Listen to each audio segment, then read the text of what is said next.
Welcome to Off Panel.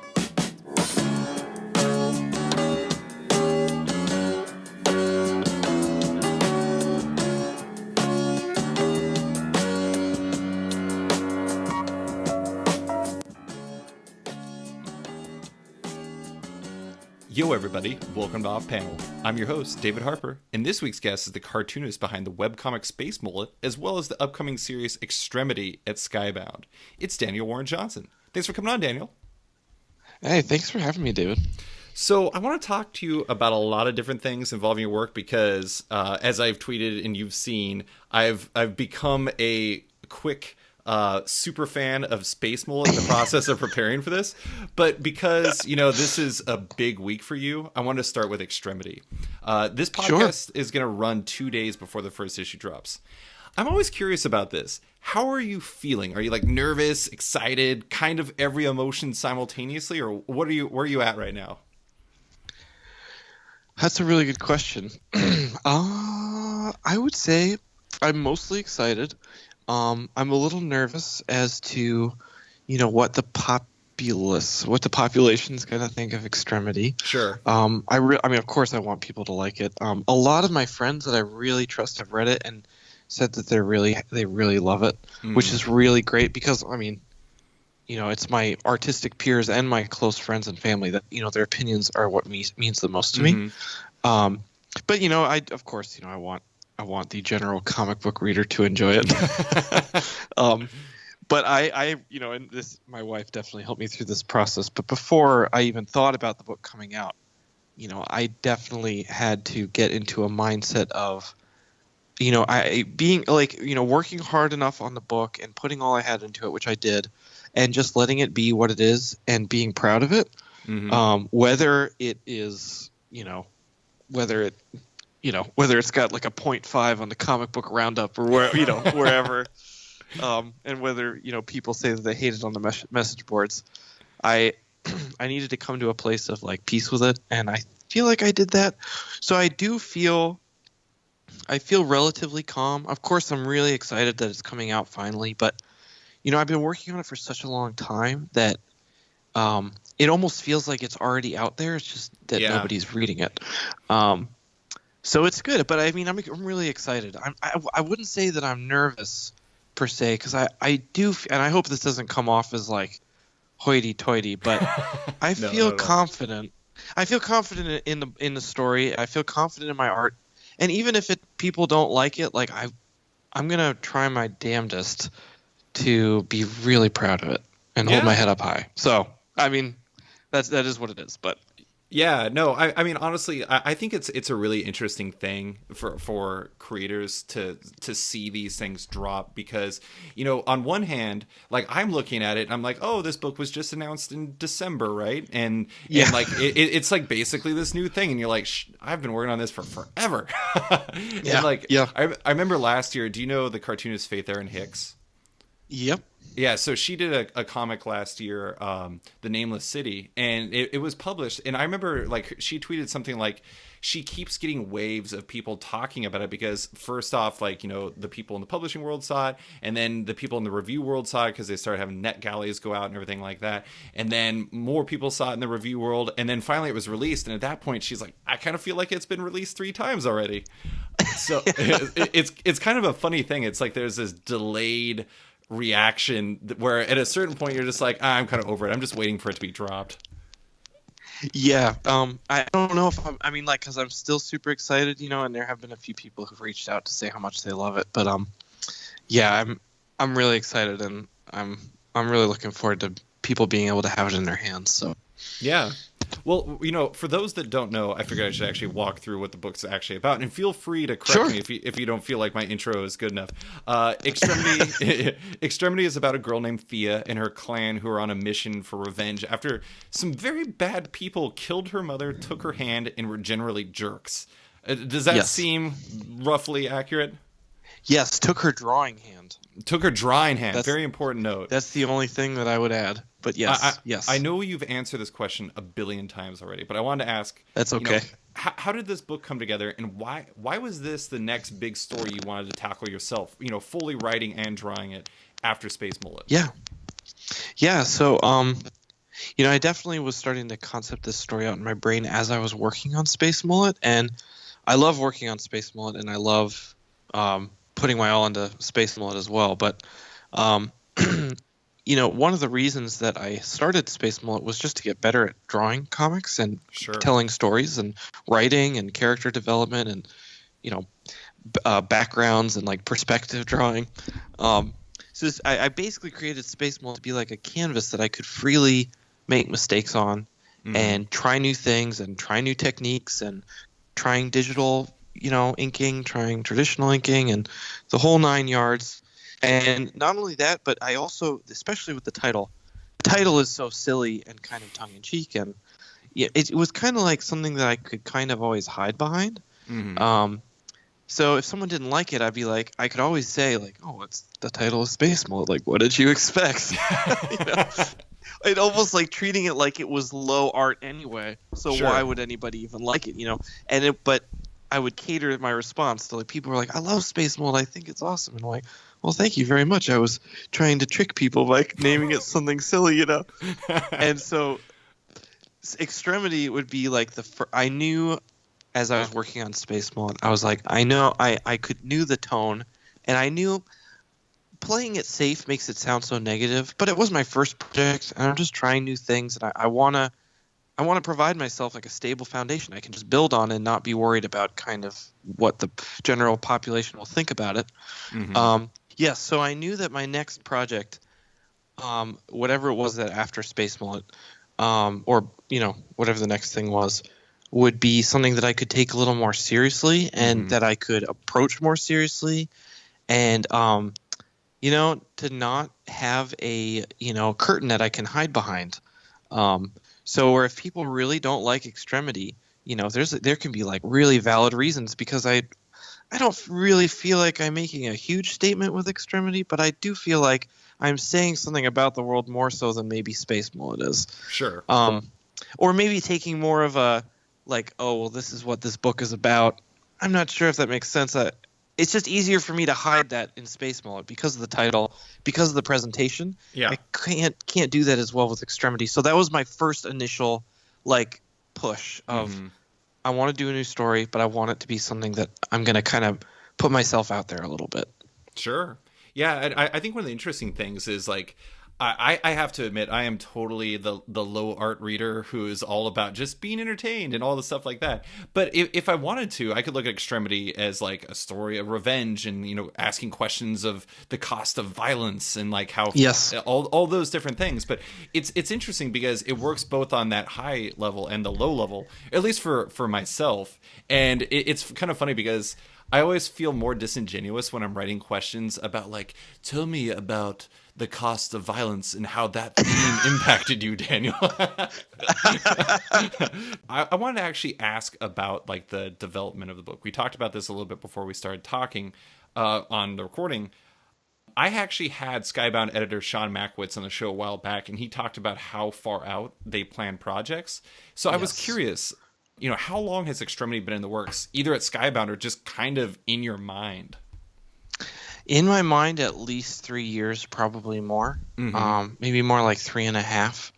Um, at Skybound. Well, I guess I should lay it out like this. So I was really thinking seriously about Extremity, like the concepts and the characters, and just basically world building and doing a bunch of concept art in the fall/late fall of 2014. Mm-hmm.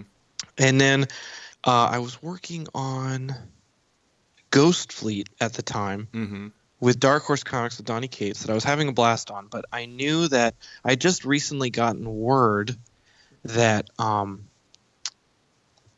okay, sorry, I'm just trying to piece everything together in my Sure. history mind, we just gotten word, Donny and I, that they were going to cancel the book from 12 issues, the supposed 12 issues of Ghost Fleet down to 8 issues. Mm-hmm. And so Donnie was trying to figure out how to cram 12 issues of content into 8 issues, when we had just finished issue 6.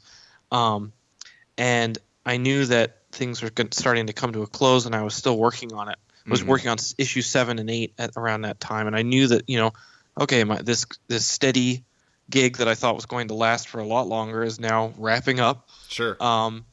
And I didn't have anything really, pay wise, like work for hire stuff or like looming around the corner. And so, and at this point, Space Mullet, nobody had any interest in publishing Space Mullet yet.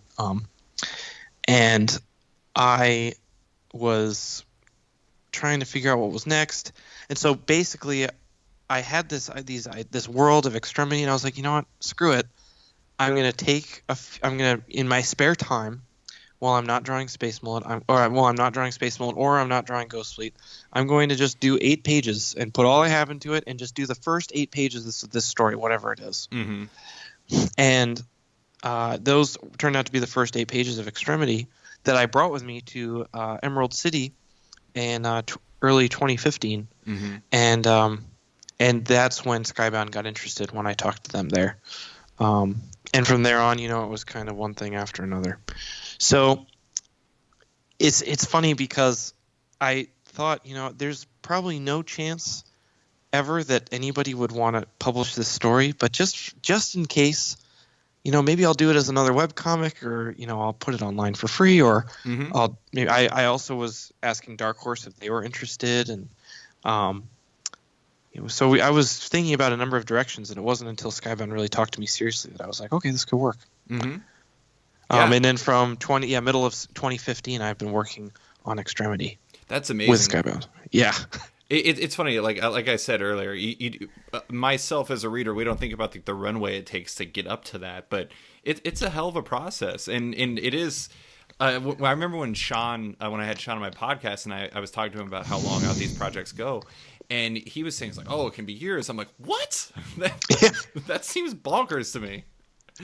And one of the reasons I'm able to do this, and that Skybound is able to do this, is that they have this success of The Walking Dead, and sure, it's kind of this, just as far as I can tell, it's just like a money tree, at least for right now. And it just kind of I feel like it gives Skybound freedom to really invest in projects early and let the creators create. And then when it's time for the green light for the book to drop, it can just come out consistently, and you can tell that there has not been a rushed hand behind the crazy of the American comic book schedule. So those first 8 pages, did those actually make it into the first issue? So the very, very first page of issue 1 is the original page that I drew in December 2014. Wow. The rest of it, as I started developing the story more, and I started figuring out, maybe how the book would end, maybe. I had to change a bunch of things. Also, my art style had, developed at least a little bit, and the first page was the only one that I was still happy with at the time. So I just basically started fresh. Mm-hmm. No, that totally makes sense. And one thing that's really nice is I know that, frankly, releasing a creator-owned comic on time is a tough thing to do with a full team. And when you're doing it, pretty much it's just you and Mike Spicer, the colorist. Yes. Like, having all that time has got to. Where are you at right now, I guess, in terms of work? Yeah. I just finished. Well, so I'm all cleared. We've done all the edits for the script of issue 10, so that's all done. Damn. And I just finished. No, I'm halfway through drawing issue 9. Mm-hmm. That is amazing. Yeah, it's a nice backlog. And of course, as the schedule kind of goes along, or as the book keeps coming out, the window for getting out the books gets smaller and smaller. But the farther out we are, the easier it is, and it takes that much longer for the inevitable grind of the monthly comic for it to come about. So. Yeah, that was weirdly one of my favorite parts of reading Space Mullet online, is being able to see your commentary as it goes along.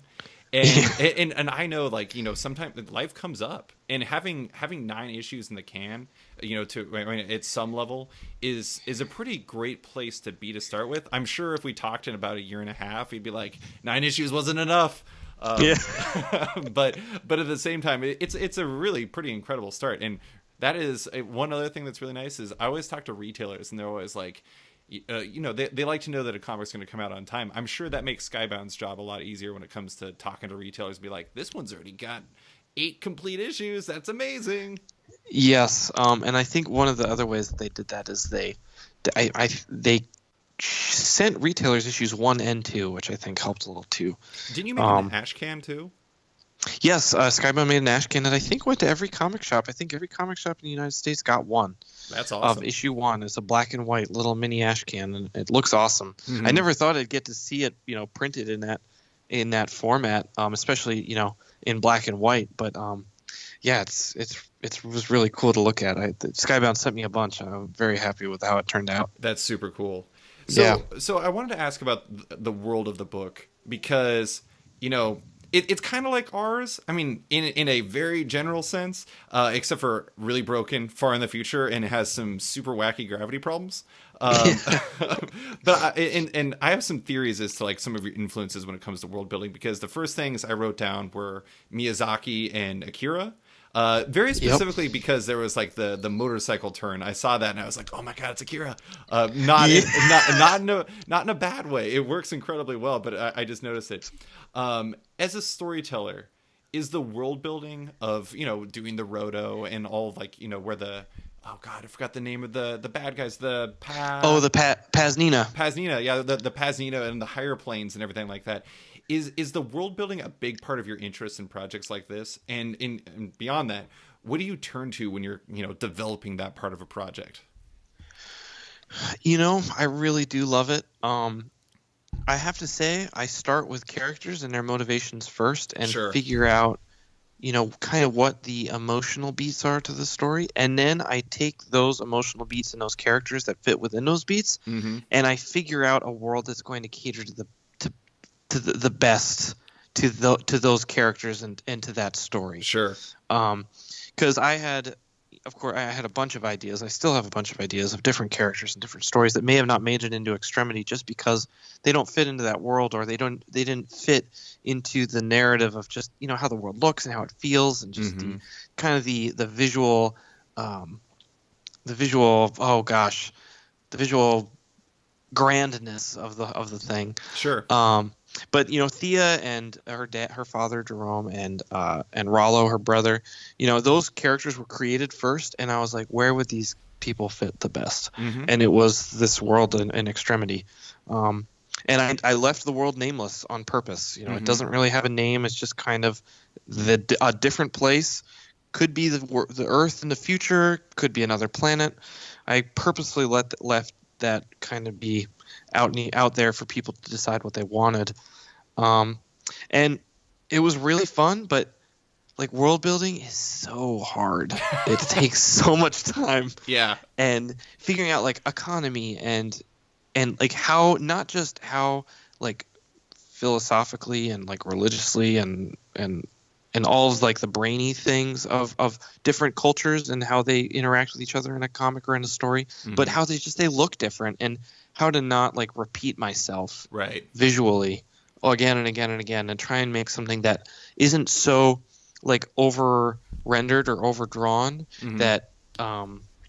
that people can't just get it in a second. Right. Like the silhouette doesn't read, and that's a challenge, and it takes a lot of reiterations, and I need to keep myself relatively consistent, and it takes a lot of work. It's really rewarding, but inevitably there are panels in Extremity where it's like, I need to draw this hover ship. I guess I'm going to design it on this panel. And then for the rest of the series, I'm referring back to this one panel as like my character's. You're like, why did I draw it like that? No. Yes, exactly. And I think there's one ship that I purposely blew up just so I would never. Oh my god, that's amazing! You're like, all right, can we blow this up in the scene? Whatever, I'm gonna do it anyways. It's my book.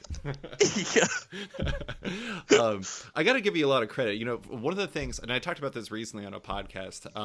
One of the things about world building is I think sometimes when you go so heavy into it, like if it starts to feel kind of heavy-handed, it kind of takes you out of the world, and you're just like, oh my god. Like I know that a bunch of my friends read this fantasy series, and they were talking about how the writer would describe shields for like 3 pages, and they're like, it was horrible. Like they couldn't read it anymore because it was like too in depth. I like the some like the little details you give to the world, like how the Paznina have like the green paint on their eyes, and how the Yep. the Roto have the red and everything, and like even some of the things like the little like the mini bosses for the Paznina, how like I think it's Asmund, how he uses how he plays the violin, and how it's like this Yep. little thing. I mean, it's like simple little things that don't really feel like that much, but it kind of gives character and life to this world without having to be so overt about it, if that makes sense. That's awesome that you noticed that, because that's exactly what I was going for. Oh, great. I really wanted, because again, like it's just like you said, like when reading a book, when watching a movie, people, at least I feel, people don't really want to be banged over the head with the world. Like, at least in the way that I experience storytelling in the most powerful way, especially with new worlds and like fantastical things, is where I'm just allowed to basically take the part of Bilbo Baggins and just kind of watch it all happen, Sure. and not really have to be, things are explained a little bit here and there, but a lot of it is like visual cues that, again, like I said before, just read in a second. It's like, oh, okay, the antagonists have a green like tattoo over their left Left eye. eye, I Sorry, I think, can't. yeah. Yeah, and the Roto have a red rectangle, um, and that.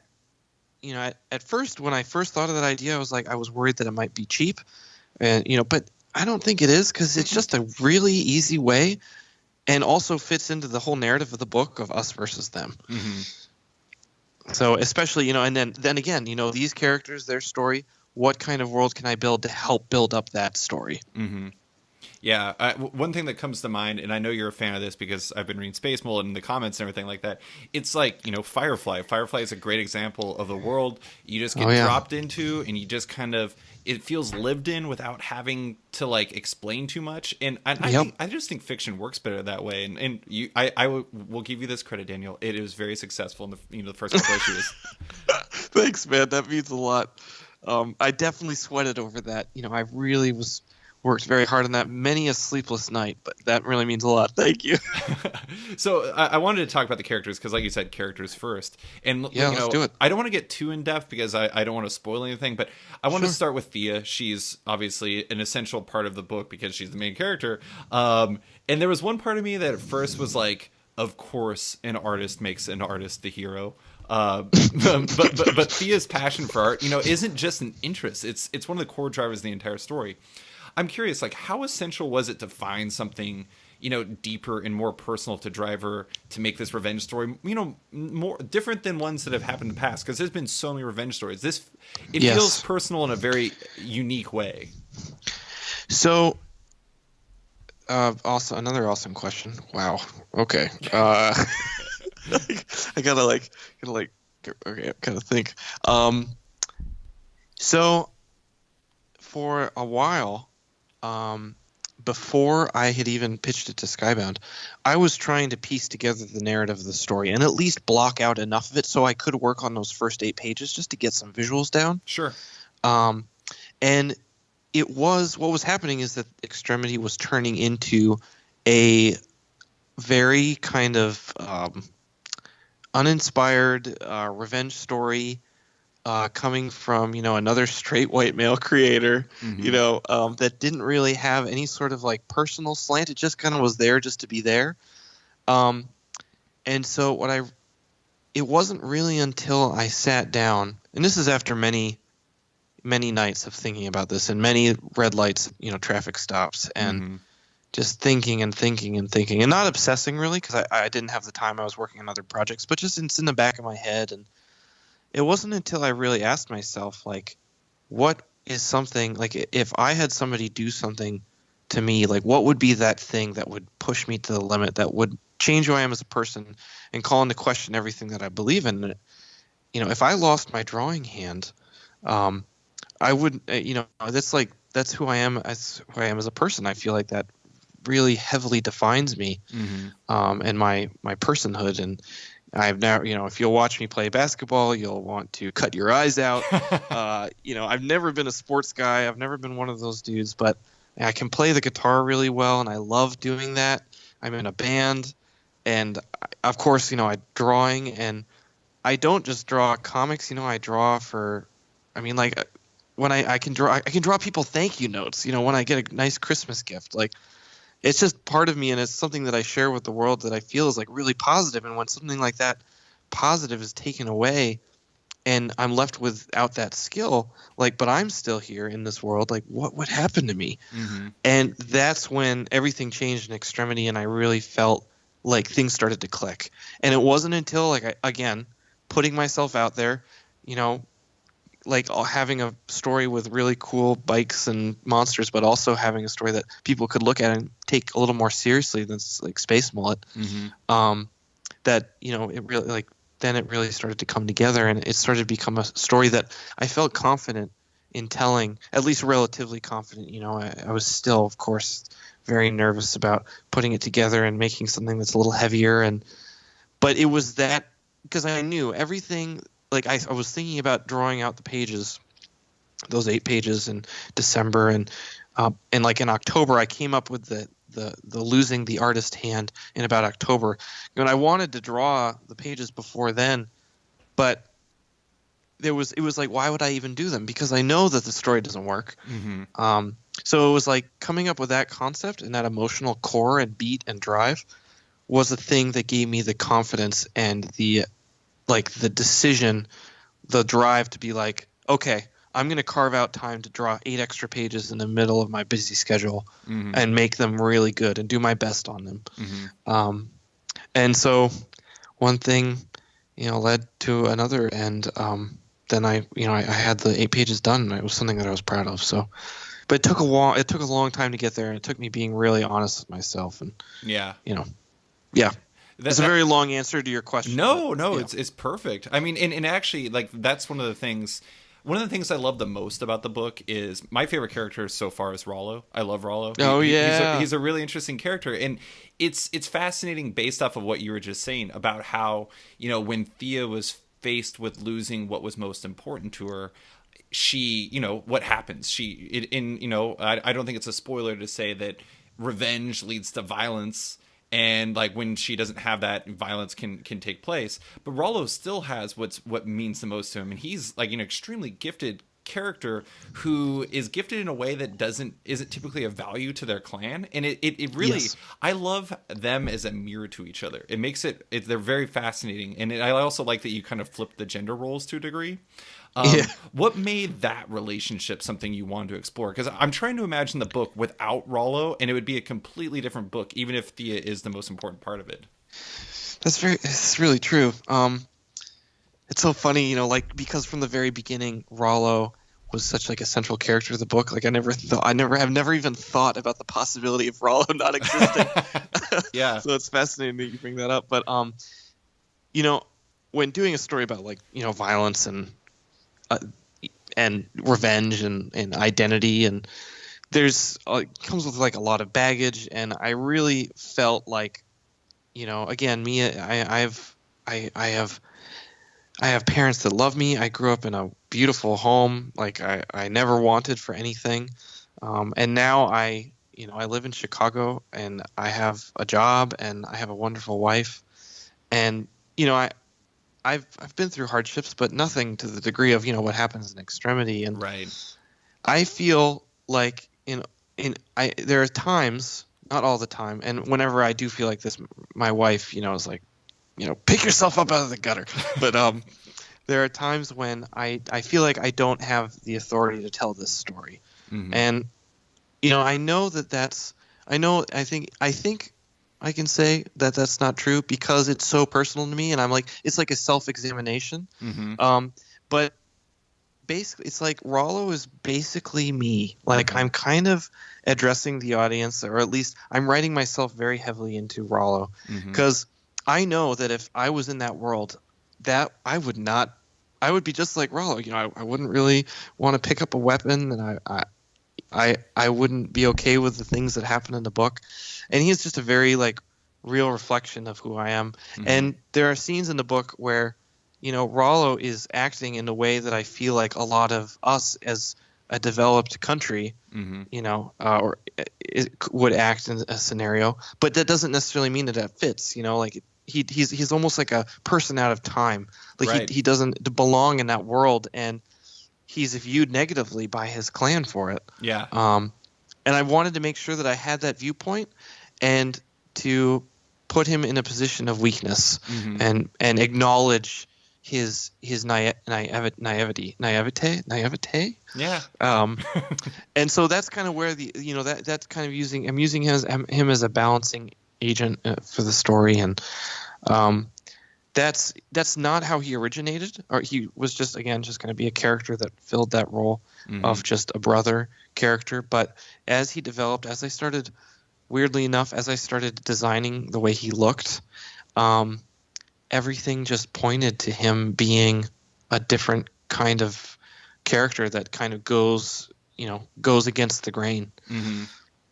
Yeah, Yeah. no, he's a tremendous character, and I feel like I'm kind of complimenting you, given the fact that he's like you're a proxy for the story. But there's like, I don't know, there's like little story beats, and I don't want to spoil anything, but there's this, it's atypical for the Roto to be reading all the time, and I think it's funny. There's like this one story beat in the second issue where he's like, what are you doing reading my books, to like another one of the Roto? And I just thought that was the funniest thing, because it kind of speaks to just their nature as a people. It's like, he is such an anomaly that even when somebody reads one of his books, they're an even bigger anomaly, because at least he's the weirdo who does that already. Yeah, right. Right. Yeah. So I want to ask about the Paznina. I'm not going to get too in depth about them, but I already mentioned the fact that there is Asmund, the guy who plays the violin. And that's the thing I love about it. It gives each of them a little personality without needing to put a ton of work into it or a ton of time. And weirdly, and this almost certainly was not an influence, but it reminded me of Kill Bill and like Beatrix Kiddo's Death List 5 for the Deadly Viper Assassination Squad. Yep. So for you, what makes a good villain in a story, and how difficult is it to bring, like touches of humanity, these characters, so, that we're meant to hate? Because I think that's kind of what the violin is for Asmund, even if he does use it in a totally gross way. Yeah. So when thinking about the bad guys, in Extremity, I knew that from the very beginning that I wanted them to be more of a mirror to our main characters than them being characters themselves. And I feel like in Extremity, the villains are they're more or less the initial jump that gets our story started, and they are the continual antagonists that keep driving the story forward in a way that we know that in this world they're just like bad people and they do terrible things. Mm-hmm. And as much as we can like examine their actions and why they do the things they do and their backgrounds and stuff, sometimes just people do terrible things. Sure. And that's kind of the role that the Paznina took. And I think that any person who even just reads the first issue will notice some tension amongst the Roto, like our main clan, our main characters, the quote-unquote good guys. Mm-hmm. And I wanted there to be a catalyst that pushes the Roto into those conversations. Mm-hmm. And that's what the Paznina are. And there are moments of characterization for the villains, but as a whole, they operate more as because as we know in every revenge movie, you got to hate the bad guys. Yeah. And I wanted that to be true for this one, but I also sometimes I feel like revenge films and revenge narrative can focus a lot on the bad guy, just like how bad they are. Mm-hmm. Let's just get like deep on how bad these bad guys are. He's gonna kick a puppy for no reason because everyone loves exactly. puppies. Yes, he pushes a guy off a roof. Right. He does something terrible, to somebody who's not in power, and that's definitely something that has to happen at least to some extent, but more so, I wanted the villains to be just a mirror for the characters and to show when bad things happen, because they always do and they always will, in comics, movies, novels, and real life, what do we as a community or as a family do in response? Mm-hmm. So, and who knows, I'd love to do a like Ratatouille style story, someday. I don't know if this is that story. We'll see. Oh man, I'm trying to imagine that now. That sounds amazing. I'm in. I'm gonna Yeah. pre-order it.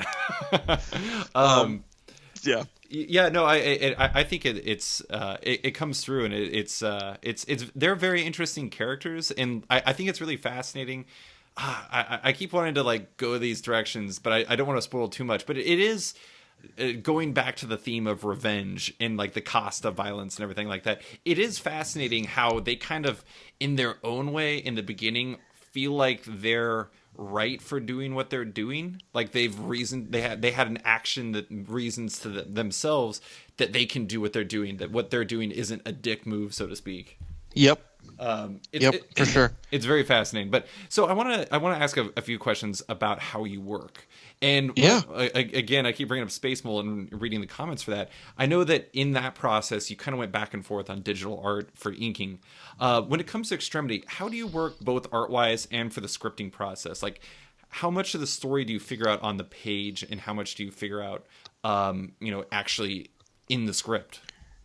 Yeah. So from the very beginning, Skybound, um, they asked me. They're like, what's going to work best for you as the writer and artist? Because we don't want to make you do a full script just to draw it again, Right. 3 months later or whatever. So, and I really appreciated that and how flexible they were. But I also knew that, I can get a little lazy with my scripts, especially with Space Mult, because I don't have anybody looking over my shoulder. Sure. So basically, I already know what's going to happen in Space Mult, but I really need that dialogue to be sharp so that I'm not leading any of my readers astray, and that the exposition is there when it needs to be. Mm-hmm. But I found, like, very quickly on, especially in Space Mullet, that I was almost always using too many words. Mm. And all of the emotions, or not all, most of the emotions and most of the things most of the subtle character beats that I wanted to happen in Space Mullet were already happening without me having to add any dialogue. Mm-hmm. So that was a really good learning process early on, and it's really made me kind of strip down my scripts, especially when kind of going into Extremity. So now when I write a script for Extremity, it's like page by page, a page for each comic page is one page of script, and I'm basically writing out very simply, like, here's what's happening, here's kind of the emotional, here's in the scene, here's what's happening, here's what we're feeling, here's what Thea's feeling, and then I write out just what happens very simply, and then I write out very specific dialogue Mm-hmm. for the characters, and making sure that the characters' voices are true to what the characters are. Mm-hmm. And as long as I'm explaining what's happening, like, the script will literally read like Rollo walks into the room Mm-hmm. and takes something off the shelf, looks at Thea and says da da da da da, and Thea says da da da da da, and Thea gets upset and kicks a trash can, Mm-hmm. and that's the script, and then I know how to just break it down with visuals. I don't need to explain it to anybody. Mm-hmm. And that's really fun because then because I know that the foundation is there. I know that the dialogue is where it's supposed to be, and I can just attack the visuals. But when I do my thumbnails, and it's really challenging, but it's also really rewarding. Mm-hmm. That being said, I work like 3 months ahead of what I will draw. I'll write 3 months ahead of what I draw. Maybe sometimes even 4 months, in the beginning. You mean from a script standpoint? Yes, Oh, because okay. I'll be like, I just before when we got the ball rolling, and I wrote issues 1, I didn't start drawing issue 1 until late November 2015. Mm-hmm. And I had written issue 1 like in the summer, in like August. Mm-hmm. And just, going back and forth and learning the process of just editing scripts and like changing things around to make sure that it all works.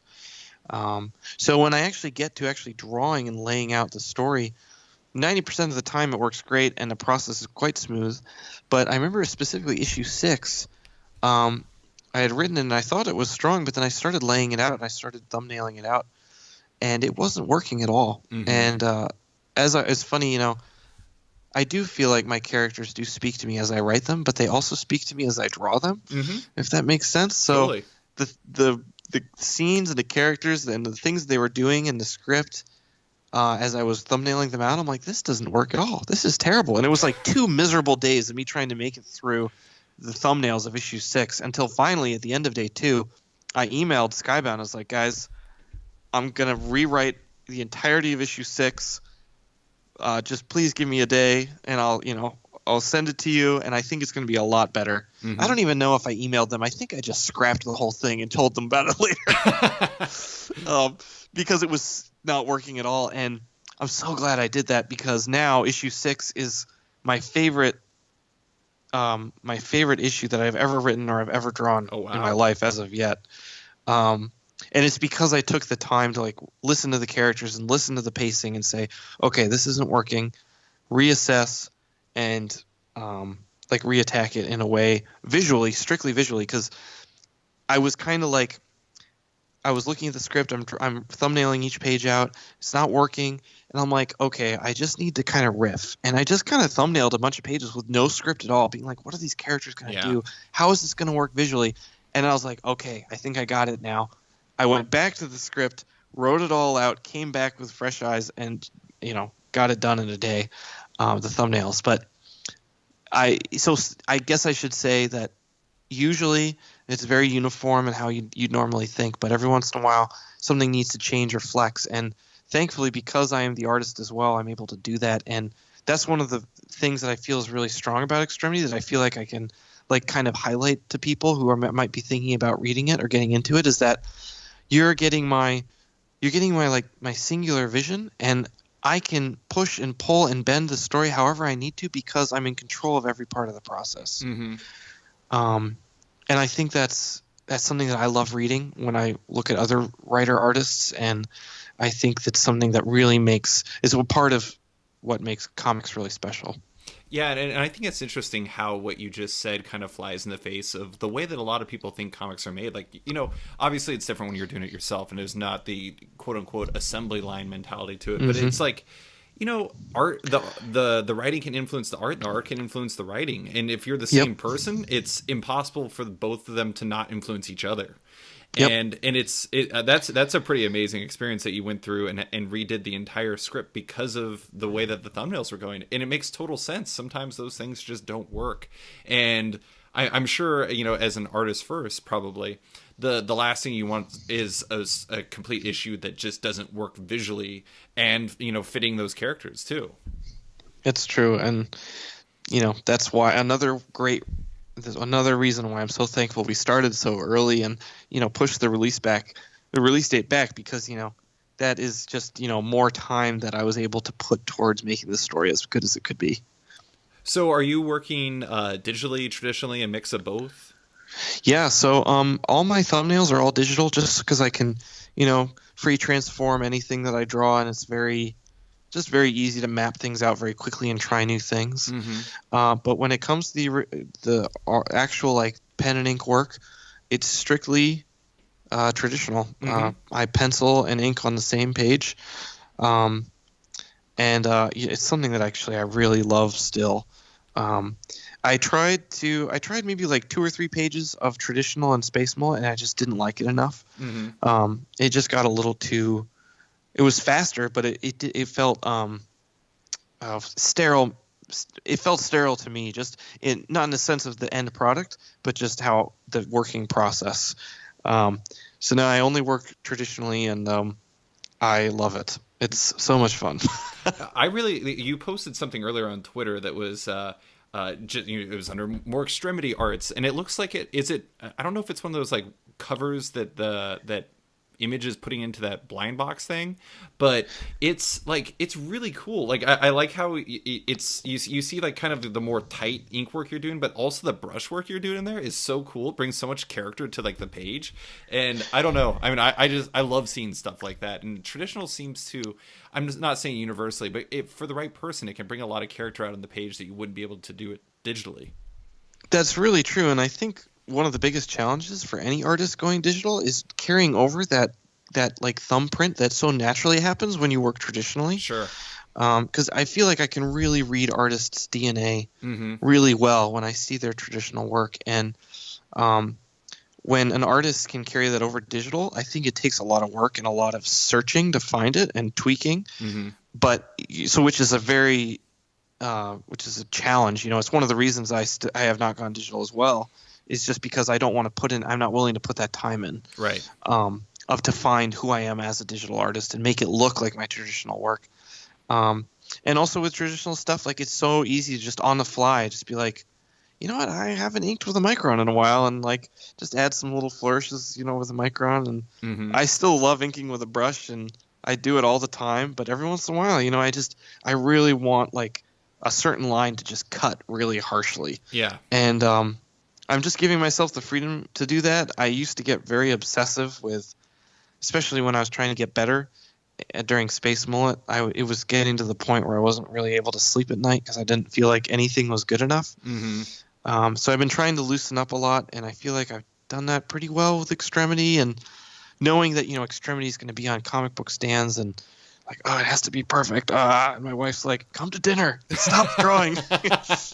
And there always needs to be a push-pull of like that fine line, the tightrope of as professional and as cool and badass as looking as I can make, and then also freedom to let the work breathe and for me to live my life healthily. Yeah. It's always a trick. I mean, like there's all kinds of things with digital and with traditional, like the pluses and minuses and everything like that. But I think having, like you were saying, the DNA, like your signature on it in a manner of speaking, is really important. And I know a lot of people, like I remember recently Sean Phillips switched to digital, but I'm guessing he was probably playing around with all the tools for a while to build up to it. It's not like one day he's like, oh, today I'm digital. Yep. There's a learning curve to everything, and if it not only impacts your efficiency as an artist, but also impacts the way it comes out, and it loses some of that life, then you just can't do it yet. It's true. And I love looking at some digital artists' work. Like it's really amazing what they can do and how fast they can do it. But I still am just having a blast with traditional. And honestly, as vain as it is, sometimes I purposely don't wash my hands before I go to parties just so people can see the ink stains on my arms, so I can like talk with them about my artistic process. You're like, oh, you've noticed the ink on my hand. Funny story, I'm an artist. Yeah, or like, depending on where I go. So, because sometimes I'm going to like a friend's house and I've known him for 10 years, and sometimes I'm going to a barbecue where I won't know anybody and I need something to talk about. So I'm like, maybe they'll ask me about the ink on my arms. Oh my God, that's amazing. I know it's the most vain thing, but no, what are you gonna do? It's simultaneously vain and tremendously not vain in the fact that you're willingly going to parties with dirty hands. Yep. So I want to ask about Mike Spicer. That dude is awesome. He did the first 4 issues of one of my favorite comics, Andrew McLean's Headlopper. What made him such a great fit for Extremity and your line art? Yeah, so full disclosure, we didn't start with Mike at the beginning of the project. We had a different colorist who he colored all of issue 1, but I believe he was working on quite a few different books with DC, and I think because DC started double shipping some of their new titles, he wasn't able to keep up with us. His life was forfeit. Basically. Well, his colors were beautiful. Yeah.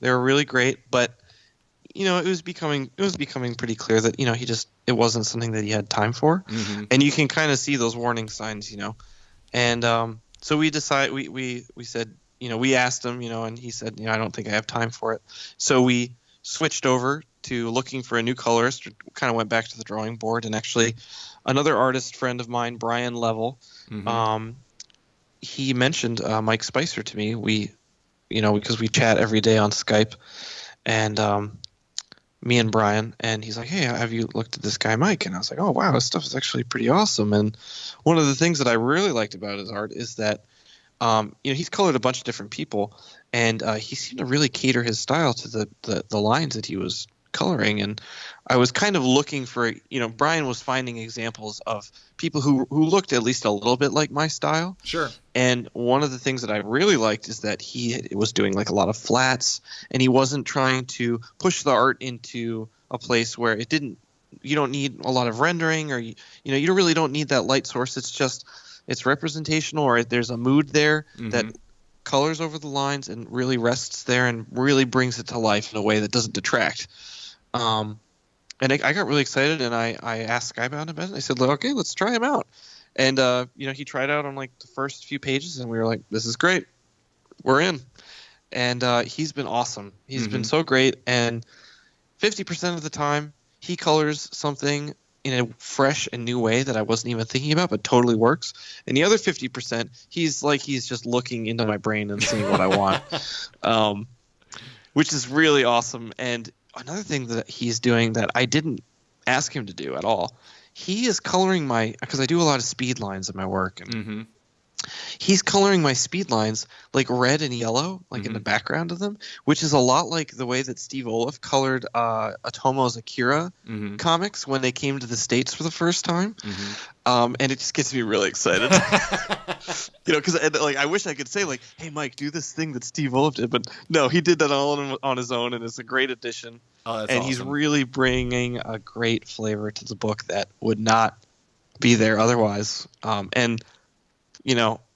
I've never been more excited to have my book come out in color, because it's always like a process for me, because I have to kind of relearn to look at my lines with color over it, even if they're amazing, right? But with Mike, it's like, this is so much better, which is something that is rare, and I'm very, very, very thankful for. So, Mike, here's to you, bro. I always kind of, because reading Headlopper, he actually did one of the pinups in the back of one of the issues, and I always kind of wonder if with him, because he's an artist too, and I know that's probably common for colorists, like a line artist, I wonder if like his adaptability to other artists comes from the fact that, I don't know, he's a line artist himself as well.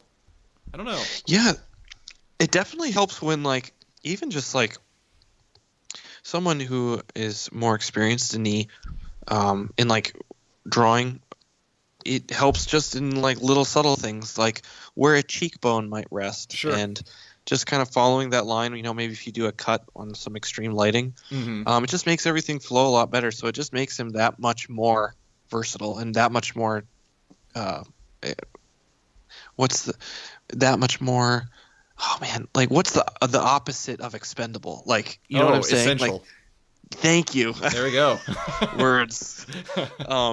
Yeah, he's a completely essential now. So. Yeah. So I just have a few more questions for you. Last question I want to ask about Extremity.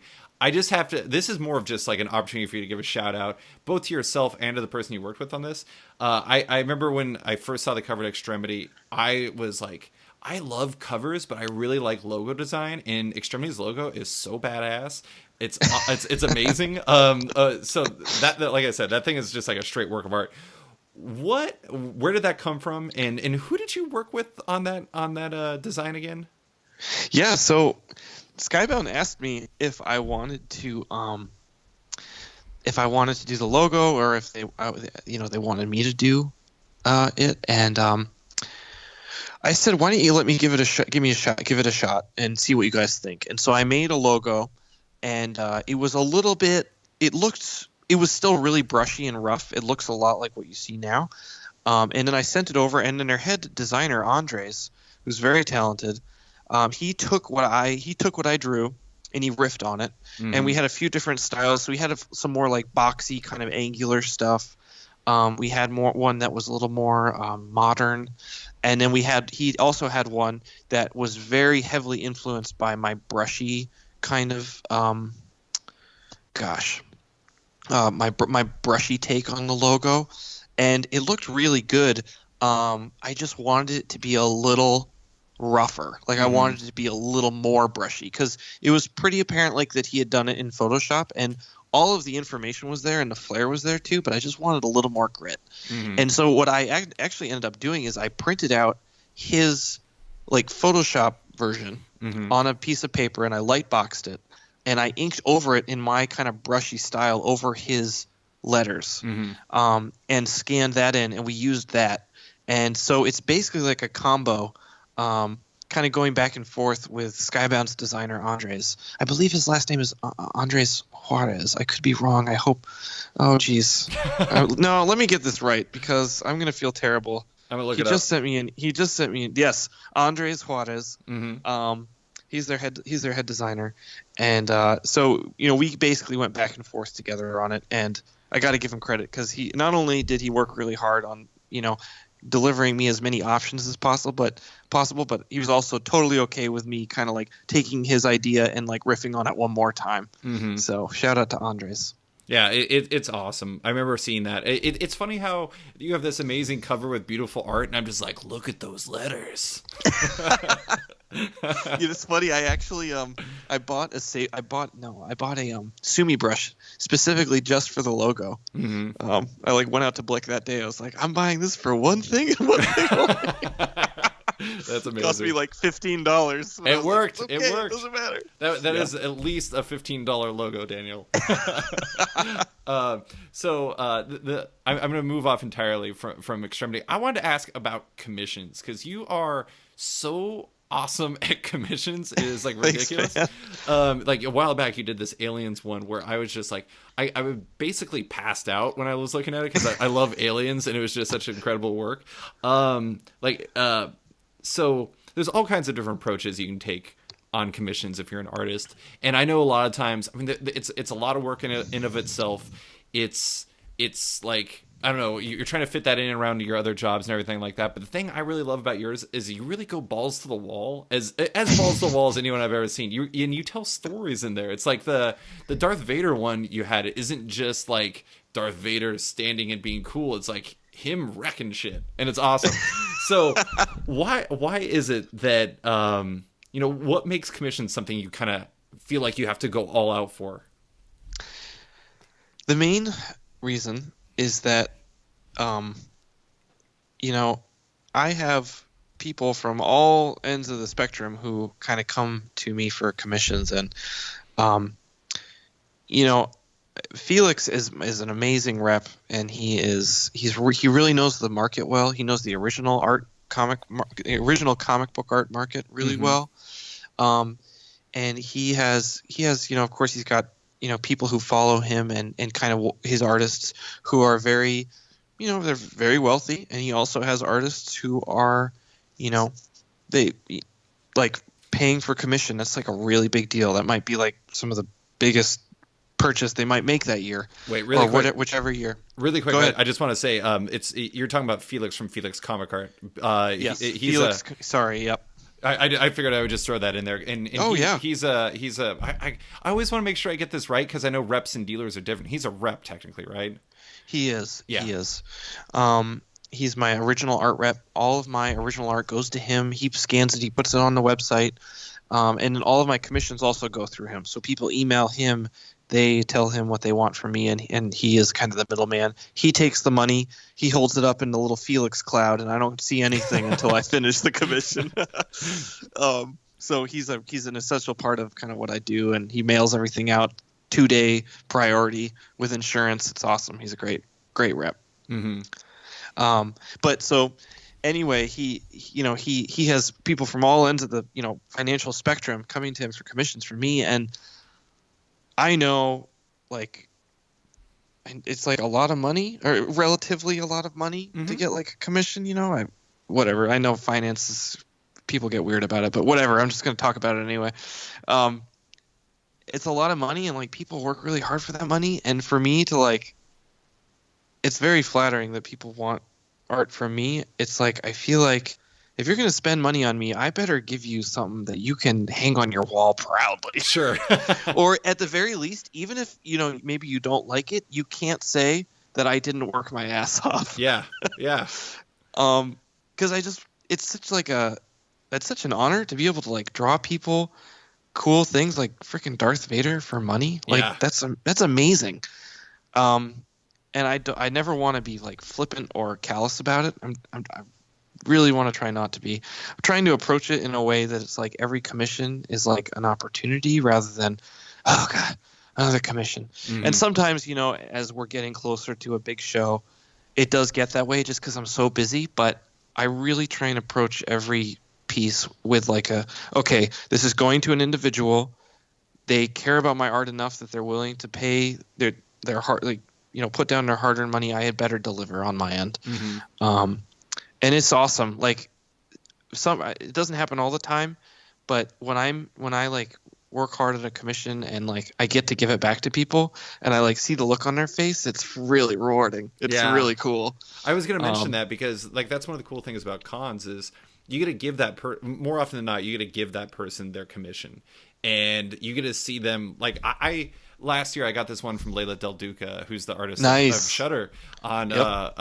at Emerald City, and I'm guessing that if she could describe my face, it'd be like jubilant because I came up with this ridiculous idea. I called it the Animal Collective, and it was like some of the best animal characters from Image Comics, and it had like the Beagle from the Fix, and it had Goose and Friendo from Saga, and all these. It had like 5 or 6 of them, and it's like the most awesome thing I've ever most awesome piece of art I've ever bought. And like I just imagine like that's the type of thing that just kind of sits with you, and you're just like, this makes me feel better. But even beyond that, I mean, if you don't think I'm ride or die with Leila Del Duca for the rest of my life, you got another thing coming, because I'm like a super duper fan. Even before I was a big fan, now I'm like, I will buy anything she does forever because she's amazing. And also it's fun just to like, when people say like I'd love a Darth Vader, it's like, okay, how many Darth Vader commissions have there been done in the whole world? Right. Yeah. And then like how can I Approach it differently. Yes, thank you. Yeah. Same with like Hellboy. Every time I get a Hellboy commission, I'm like, okay, deep breath. Let's think about this. Yeah. So there's actually one commission that I did of a Hellboy where he is actually like slumped up against a wall, and he's like basically in tears, and he has like a bunch of alcohol bottles around him. Nice. And there's a hacksaw that's like thrown away to the side, Oh, and you man. can see like the hacksaws in his arms, in his like his hand of doom. Right. But that one was a little too dark, so I never gave it to him. I love that though, because like that's a story. If you're a Hellboy fan and you see that, you're just like, holy shit, this is like meaningful. Like you could totally see Hellboy doing that at some. Well, I mean, he did do it. But I mean, Yes. it's really fascinating. Man, you may have actually participated in this, but a few years back, I used to be one of the people who ran Multiversity Comics, and I know you're buddies with Leo Johnson, who Yep. does or still. I'm not sure if I think he's still there.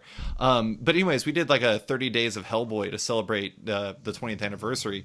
And man, it was so fun seeing all the different pieces of art that people came up with for Hellboy, just because, I mean, Mignola is like one of those guys who inspires artists and will inspire artists for years to come. And I don't know. Yeah. That's a crazy cool sounding piece.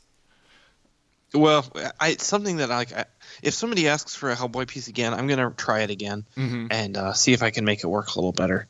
Because again, it's like unless I feel really happy with it, Yeah. I'll tell Felix. I'll be like, Felix, I think we got to mail this one out because this isn't working. And Sure. Felix is like, it's fine. I'm like, no.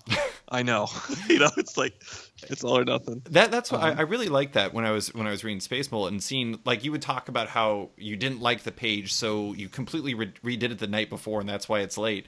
And it's like, I don't know, you really put like your heart into everything you do, and I think that's really, I mean, obviously commendable, but it's just really cool. Like, that's one thing I want. The last thing I want to ask you about is, Sure. I know work in comics can be a grind, and especially when you're in that, either with like Space Mullet where you're trying to put those pages out every Monday or Thursday or whenever, but also with Extremity, when eventually you have to start maintaining this schedule, it can be a grind. But would you say that art is something, obviously you like it, but is it something that brings great joy to your life? Is it something that you just feel like this fiery passion about when you're working on it? I would say that, yes, I'd say that yes, it does. I mean, the short answer is yes, it does bring me so much joy, and it's changed a little bit because before I did comics, I was an art teacher, and I would be teaching art, but I wouldn't really be making art so much. It's more about Sure. like lesson planning and like classroom management, and it was an escape for me, and it was like this very pure, like when I did draw, it was very pure. It was almost always like Mass Effect fan art, and like just I remember I bought like a 12-pack of Copic markers, and it was like a huge deal because it's like I spent a lot of money on something that I wasn't actually going to get paid for, and it was just like an escape. And when I started doing art for money, like commercial art, things change. Like when you add money to the equation, it doesn't get any worse or better, but the vibe of it changes. And Sure. that's been part of the journey, and part of that grind is like figuring out how my joy of art and drawing fits into that kind of commercial lifestyle. And like art now isn't my it's not my hobby now, it's like my job. Right. And what happens when, I go down to the drawing table and I don't feel like drawing and everything I draw is crap, and or at least I feel that way. And so there's a give and take there. But honestly, like, so I love drawing for myself, and I love making stories and sharing them with people. But one of the ways that I actually recharge is like by drawing for other people, and that's one of the things that brings me the most joy. And something that I do at like whatever, people can deal with it. And one of the things that I do at my church is that I'm on the prayer team, and instead of just praying for people, I'll make cards for them for the specific prayer requests they have. And sometimes you draw a truck in a field, and sometimes you draw a flower, and sometimes you draw a brick wall or whatever, just whatever's on my mind or whatever I think that person needs to encourage them. And that's like the most joyful thing I can do, because it's so outside of myself. Sure. And commissions are kind of like that as well, where it's like, man, I'm really not into like the Power Rangers, but if someone really wants the Power Rangers commission, like, I'm gonna knock it out of the park, and I'm gonna do my best that in something that brings me joy to somebody else. And even with stuff like before anybody wanted a commission of like Hellboy or Darth Vader for me, the only way that I could go to shows and like make ends meet, because the tables are expensive. Oh yeah. Was to go and do like, I used to do zombie likeness portraits for people. And then on the side, I try and tell them about Spaceballs. Like, you should read my webcomic, Jeff. And there was this one lady who came up to my no, not a lady. There was a young man who came up. He's like, "Hey, man, here you do likeness zombie portraits. I was wondering if for like our 5-year anniversary, if you could do a zombie portrait of my pregnant wife." And I'm thinking like, maybe I think she'd really love it if you did kind of like her whole body, but she's pregnant and she's almost, she's 8 months pregnant. And I feel like it'd be really cool if her hand was punching out of her abdomen. What do you think? Yeah. And I was like, and like, he was super enthusiastic. He had the photo on his phone of his wife. He emailed it to me, and I was like, "Oh, are you sure? Do you really want that?" He's like, "Trust me, man. She's gonna love it. She's gonna be great." So, the next day, he comes over. I had finished it. I gave it to him. He's like, "This is amazing. I can't believe this. I'm going to show it to my wife. It's going to be the best thing. Thank you so much. Thank you so much." He shakes my hand. I'm like, "Okay, man. Sure. Have a good day." And I was a little skeptical, and then the next day, it was a Sunday at the show. This is a Wizard World Chicago. There's this really pregnant lady who comes up to my table, and she's like near tears. And she's like, "Thank you so much for this zombie portrait." Oh my god! It was like she loved it, and like he came by a little bit later, and they were so happy, and it like brought him joy, and like I can't explain that, but that's what gets me the most excited. And one of the ways that I am able to do that long term, that will bring money and stability to me in my life, and is to do stories that hopefully will bring some sort of happiness or joy to people, and that's all I can hope for. Yeah, that is an incredible story. It's like a play. I could see like a short film about that. That's just like amazing. I'm probably gonna do the. Have you ever heard of the movie Little Big League? Yes. Okay, yeah. So I'm probably gonna be the first person ever to bring this up in a podcast. But in the movie Little Big League, it's about a kid who inherits the Minnesota Twins and makes himself the manager of it. And by like 3/4 of the way through the movie, he becomes like a super dick who like forgets his friends and all this stuff like that because he's all famous and everything. And oh no! At one point, he like goes back and he just goes to play stickball with some kids, and I think it was like Chicago, where he just plays in the street and he like rediscovers his love of baseball because he's doing it for fun again. And I don't know, I like that makes total sense, that doing something like that, or doing something like the cards for your prayer team and everything like that, would kind of reignite your passions for it, because you're doing it to do it as opposed to doing it to get paid. I don't know. Yes. It makes total sense to me.